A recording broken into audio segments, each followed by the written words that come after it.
lang. Lord, salamat po aming Diyos sa pagkakataon to, Panginoon, sa buhay ni na Jumbert, ni na Tita Presi. Salamat po sa maraming taong pag-iingat niyo po sa kanilang pagsasama at kung paano niyo po sila iningatan sa maraming taong nakaraan.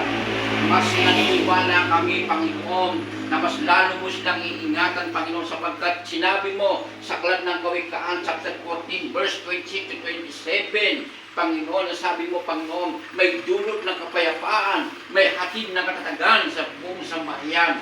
Kaya kami po'y naniniwala, Panginoon, ang pamilya nito, Panginoon, lalo pa na inyong itataguyod, pangunahan, iingatan, pangangalagaan ang pamilyang ito, O Diyos, at ang divine protection, divine provision ay patuloy na maranasan, hindi lang maranasan, Panginoon, kundi maranasan din po ng lahat ng kanilang angkan, Panginoon, maging sa mga apo, sa lahat po ng magiging pamilya ni Jumbert, ni na Champres, Panginoon, sa kanilang mga anak at apo, Panginoon.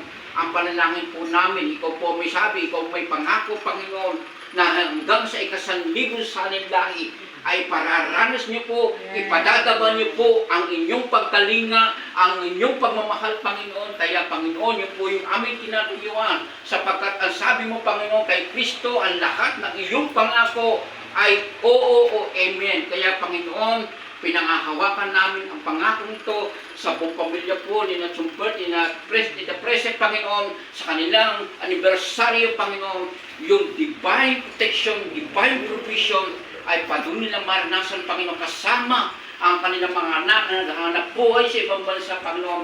Yung pangangalaga mo sa kanila, yung divine protection, Panginoon, ay maranasan, Panginoon. Salamat po sa pagkakataon ito, Panginoon, at patuloy nilang i-enjoy ang iyong kabutihan, ang iyong kagandahan ng loob, Panginoon, sapagkat hindi nasusukat sa material na bagay.